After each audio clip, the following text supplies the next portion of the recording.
የሆሳዕና ዕለት በጣም አይምሮዬ ላይ የሚመጣ አንድ ሐሳብ አለ።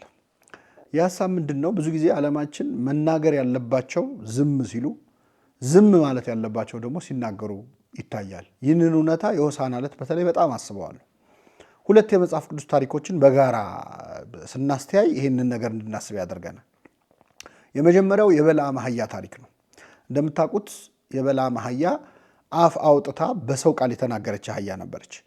እግዚአብሔር የነቢዩን የበለዓምን እብደት ያገደው አህያይቱ በሰው ቃል እንድትናገር አድርጎ ነበረ። እንዴት ትመታኛለህ? እስከ ዛሬ የምትቀመጥብኝ አህያ አልነበርኩም ምን ብላ ነቢዩን በለዓምን በሰው ቃል አፍ አውጥታ ተናግራ የገሰጸች አህያ ነበረች። ይቺ አህያ የተሸከመችው በለዓምን ነው። በለዓም ማለት መጽሐፍ ቅዱስ ላይ በጣም ክፉ ከተባሉ ሰዎች አንዱ ነው። የበለዓም ምክር ተብሎ የሚጠራው ራሱ ክፋት ነው። እንደውም የፖርኖግራፊ ሰይጣን የዝሙትን ምስሎች በማሳየት ሰዎችን የማሳሳት ስራ ኢንዱስትሪ አድርጎ እንዲመሰርት አንዱ የበለዓም ምክር ነው። ለባላቅ ለተባለ ሰው እስራኤላውያን ከበረሃ እንደመጡ እርቃናቸውን የሆኑ ሴቶች ጣዖት ይዘው ቆመው ህዝቡን እንዲያሳስቱ ለምን አታደርግም ብሎ የመከረው ምክር የበለዓም ምክር የዝሙትን ምስል ወይም እርቃንን ማሳየትን እንደ ሐሳብ ያቀረበው በለዓም ነበር። ይህንን በክፋቱ የሚታወቀውን ነቢይ የተሸከመች ይቺ አህያ አፍ አውጥታ ተናገረች እና የተናገረችው ንግግር ያው በመጽሐፍ ቅዱስ ተጽፏል። እኔ ግን በጣም ብትናገር ደስ ይለኝ የነበረው በሆሳዕና ዕለት ጌታን የተሸከመችው አህያ ነበረች። ይቺ አህያ የተሸከመችው እንደ በለዓም አይነት የተረገመ ሳይሆን ቡሩክ የእግዚአብሔር ልጅ የተባለ መድኃኒታችን ኢየሱስ ክርስቶስን ነው።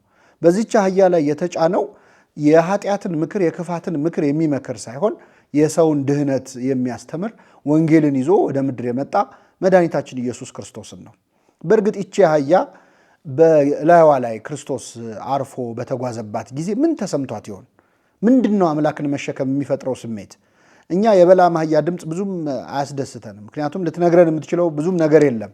ምክንያቱም የተሸከመችው የተረገመ ሰው ነው፣ ወይም ክፉ ስራ ክፉ ሀሳብ የሚያመጣ ሰው ነው በለዓም። የሆሳዕናው አህያ ግን የተሸከመችው መድኃኒታችን ኢየሱስ ክርስቶስን ነው። አህያ ሆና ሳለ ኪሩቤል የተሰጣቸውን ክብር ነው የተቀበለችው። ሰማይና ምድርን የያዘውን አምላክ የመሸከም እድል ነው የተሰጣት። እንዴት ነው አምላክን መሸከም? መናገር የነበረባት በሆሳዕና ዕለት ጌታን የተሸከመችው አህያ ናት። ብዙ ጊዜ ቢናገሩ ምንም የማይጠቅሙ ሰዎች ይናገራሉ። ቢናገሩ ብዙ የሚናገሩት ያላቸው ግን ዝም ይላሉ። ይህንን እውነታ እንዳስብ የሚያደርገኝ የዚህችኛዋ አህያ ዝምታ ነው። እኔ ድጋሚ ባገኛት እባክሽ እንደ በለዓም አህያ ተናገሪ ምላት ይመስለኛል።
Israel